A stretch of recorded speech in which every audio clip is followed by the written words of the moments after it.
एक इलाके में क्या पड़ गया, कहत साली पड़ गए, लोग खाने के लिए परेशान हो गए, इतना परेशान हो गए कि खाने के लिए भी उनके पास कुछ भी नहीं। लोग क्या है, मर रहे लोग के खाना मुयसर आए कि अपनी जान बचा सके, इतनी तंगी आ गई, इतनी काट साली आ गई।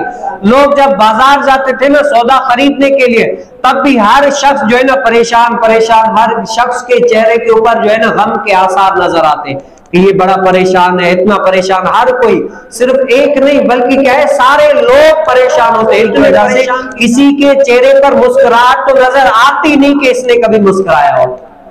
तो उस कहत साली के आलम में एक शख्स आया, बड़ा ही हशाश बशाश, जब बाजार में दाखिल हुआ ना, मुस्कुराता बिलबिलाता हुआ आया और हंस रहा है, मुस्कुरा रहा है, उसके चेहरे से जो है ना खुशी के आसार नजर आ रहे हैं। अब लोग जो है ना, इतनी सारी काट साली पड़ गई है, सारे लोग जो है ना परेशान है, गम के आसार है उनके चेहरे पर। लेकिन जब इसको देखा कि ये इतना खुश है, हशाश बशाश है, तो लोग हैरान हो गए, ऐसे परेशान है, इतने सारे गम में है, लेकिन इसको काट साली की कुछ परवाह ही नहीं है। लोग इस पर गुस्सा करने लगे। जब इसने कुछ सामान खरीदा ना, फिर भी ये मुस्कुराता हुआ, फिर भी ये मुस्कुरा रहा है, इतने क्या है, हशाश बशाश है। तो लोगों ने पूछा तुम्हें क्या हो गया कि तुम इतने हशाश बशाश हो, इतने खुशी के आसार है तुम पर, लोग काट साली की वजह से मर रहे। तो वो शख्स कहता है कि मुझे तो परेशानी नहीं है। लोग हैरान हो गए, क्या तुम्हारे पास काट साली नहीं है? कहा कि नहीं, मेरा जो मालिक है ना, मेरा जो आका है, उन्होंने पहले इतने सारे अनाज से भर कर रख दिए कि मुझे कोई टेंशन ही नहीं है कि अनाज की परेशानी मेरे ऊपर है ही नहीं। मेरे आका, जो मेरे आका है, जो मेरे सर के ताज है, उनके पास इतना अनाज है, इतना अनाज है कि मैं खा खा के थक जाऊं, लेकिन वो अनाज खत्म ही नहीं होगा, मैं तो टेंशन में नहीं हूं।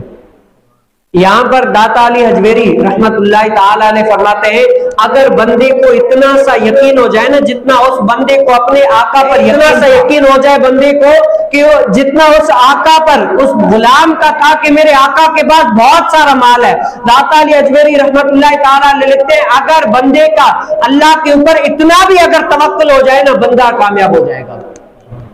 उतना जितना उस गुलाम को अपने आका पर इतना तवक्कुल है, इतना यकीन है, इतना एतमाद है, अगर बंदे को अल्लाह के ऊपर इतना भी एतमाद होता है, इतना भी यकीन होता है ना, तो बंदा क्या है, कामयाब हो जाता है। सुभान अल्लाह। मसला दरअसल ये है कि हमें अभी तक अल्लाह रब्बुल आलमीन पर इतना तवक्कुल नहीं है जितना अल्लाह रब्बुल आलमीन पर तवक्कुल हमें करना चाहिए था।